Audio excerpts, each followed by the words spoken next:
Welcome to Global 13's third instalment of our special social media posts where we celebrate the 13th of the month with an extended sporting feature. In December's video, we had a bumper edition this month as the whole team have joined me to discuss this year of sport and Global 13's achievements this year. I'm joined today by Jason Harborough, CEO of Global 13, Project Manager Olivia, and Project Associate Alfie Winter. So we will start with Jason first up. So Jason, what is your sporting highlight of this year? I think in all years there's loads of things that you can take from the year. Of course, I think the women winning the Euro Championship was fantastic. It brought together the nation in a way that perhaps the men's team doesn't, and it was really good for women's sport. And of course, at Global 13 we are big supporters of women's sport, so that was really good. Of course, because of my love of rugby league, I've really enjoyed the Rugby League World Cup. We as an organisation were involved in the warm-up game between Tonga and France. It's always a privilege to work with high performance athletes and see how they prepare and then go on to watch them in the matches themselves. So that was a real highlight as well. And then of course the support that we've given to sports across the world has been really good, really exciting for us to be involved with. We are supporting a number of women's teams in rugby this year as well, and that's been a real highlight for me. And personally, you've obviously been playing a lot of sport. What would be your biggest achievement this year on a personal note? Well, I think as the years go by, achievements begin to lessen a little bit, and now into my 50s I've not played as much competitive sport as I once did. Last year I had a bit of a head injury, so I stopped playing contact rugby. Wasn't bad to get post 50 being able to play contact rugby. So I suppose the highlight for me this year was to be selected for the Northwest team for touch and playing the Nationals. We didn't win it, but met and played with some new friends. So that was a real highlight to be involved with that. And of course my love with touch is well known. So to play at a pretty decent level this year was good. So next to our project manager, Olivia, so many people would have seen some of your achievements on our socials. What has been your sporting achievement or best sporting achievement this year? Yeah, I think it definitely this year has been a personal best for me. I have been selected for the Wigan Warriors team and I had my debut in March 2022 against York. We didn't win, but I felt very sore after that game, but it was great to get out there with the girls. I'm really enjoying my experience at Wigan. I'm currently in pre-season, so getting absolutely beasted, but enjoying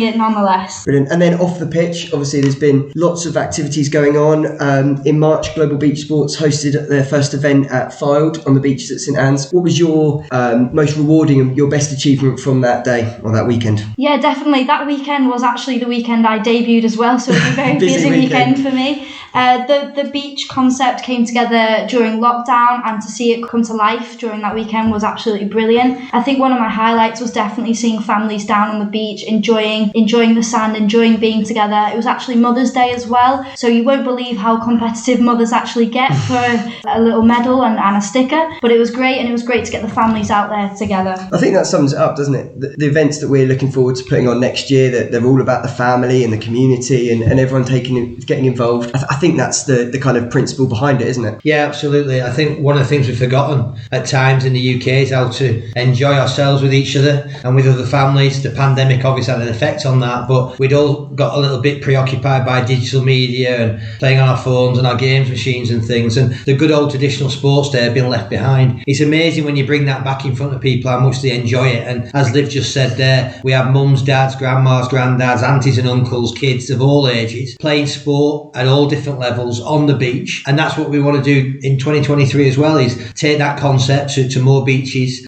to more places around the UK and beyond that, to give people just an opportunity to play together and enjoy sport together. And the long-term effects of that are huge. You know, it creates a lifestyle that is more healthy. It creates a better mental well-being. It creates an environment where people are used to winning, losing, competing with and against each other, but more importantly, enjoy what comes after the game. So beach sports, I think, is something that we're excited about at Global 13 and something that will continue to develop into 23 and beyond. And to my other fellow project associate, Alfie, how have you found, we've been in the role a couple of months now, how have you found the first few months in the role? Yeah, really enjoyed it. It's been a massive learning curve, but really starting to feel like I'm growing into the role. At the beginning, obviously, fresh out of coming out of the university system and into the workplace, it's an incredibly different environment, but I can honestly say in the 2.5 2.5 months I've been here working alongside yourself, I've learned more than probably I had in previous experiences with the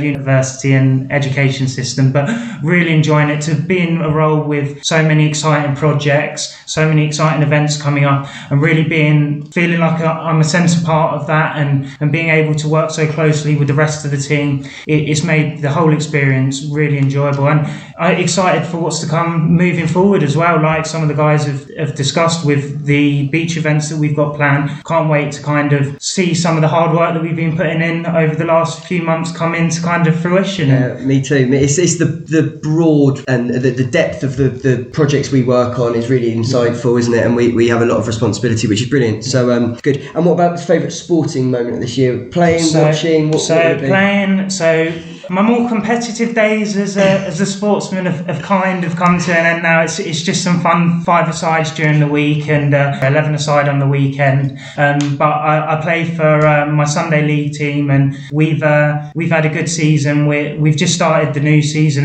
and we've made a strong start, winning, drawing a game, and losing a game. So covered all bases with those results. Scored a few goals myself, so really enjoyed that. Probably I'd say the highlight was probably a couple of weeks ago when we got our first win of the season, a 5-1 win. Managed to grab myself a goal from right back, so that was a highlight. And obviously really enjoyed playing with all the lads and being in that kind of community setting and enjoying the social side of it as well as the playing again. So as we mentioned, part of this podcast, we're going to be reviewing the year of 2022 and the sport that we have all seen. The first quarter of the year was heavily disrupted by the aftermath of pandemic, the COVID-19 pandemic, and the impact it has on spectators. The Africa Cup of Nations, the Australian Open, where Novak Djokovic wasn't allowed to play due to the COVID-19 restrictions and vaccinations, and the 2022 Winter Olympics hosted in Beijing were all key talking points due to the participation and the spectators being able to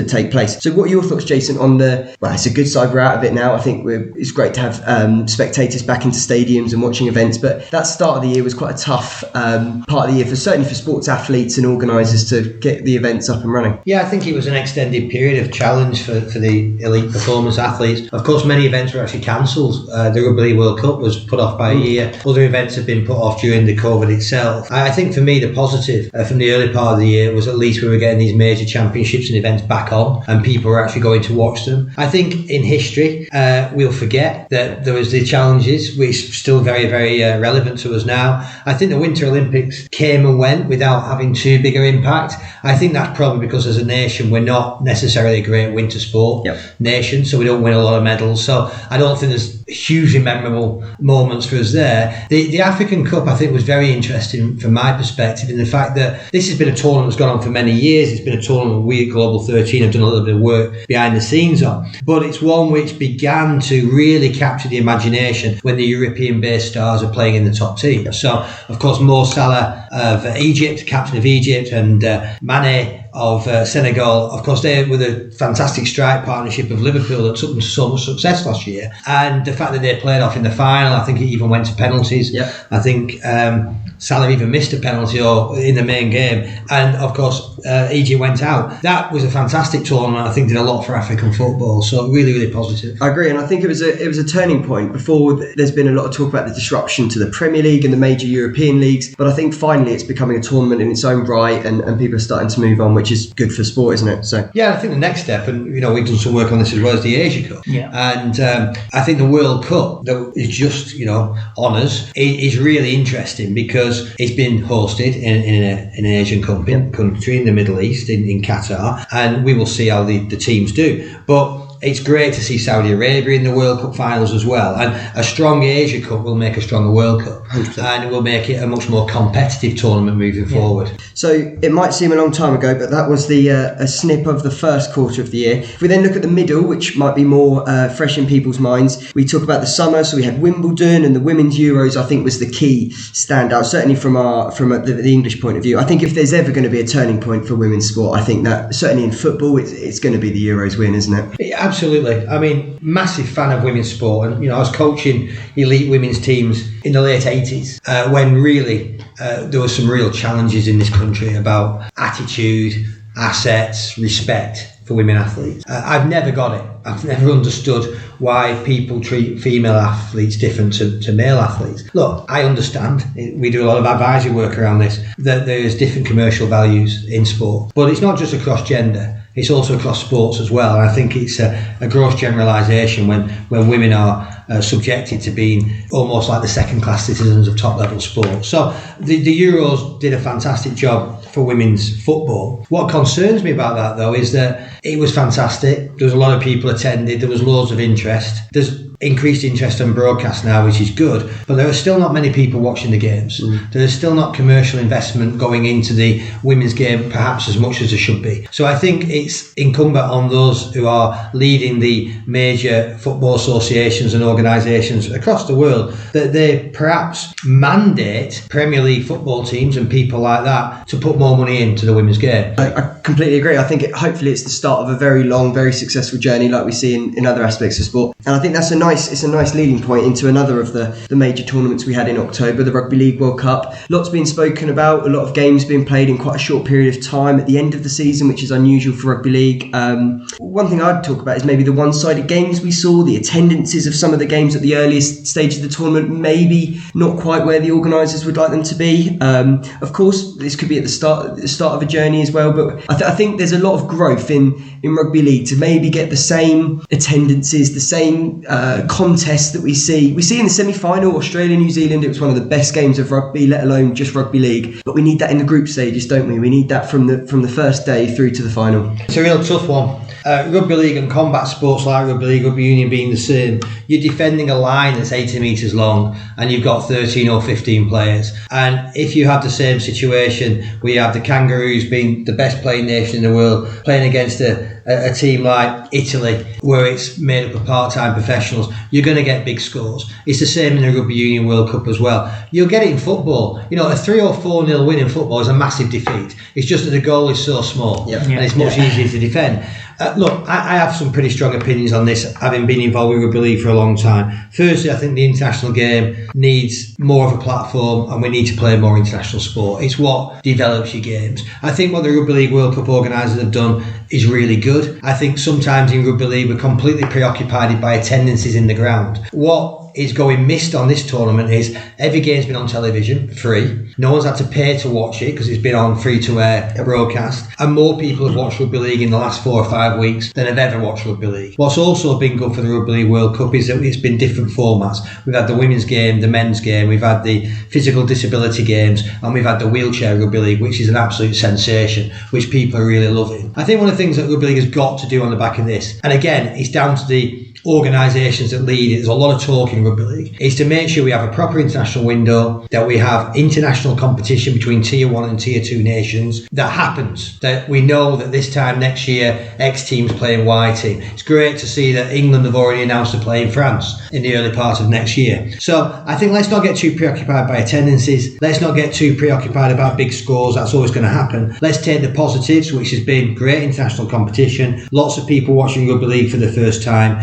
new formats of the game being displayed to people who may not even know that there was wheelchair rugby, and build on that, but take responsibility to build on it. And again, stop just talking about building the international game. Brilliant. Action, not just messages. Exactly. So yeah, that's been a really whistle-stop tour of the year of 2022 and the sport and what Global 13 have done in the year. Really hope you've enjoyed listening, and please follow and like all of our social media content to keep up with the company.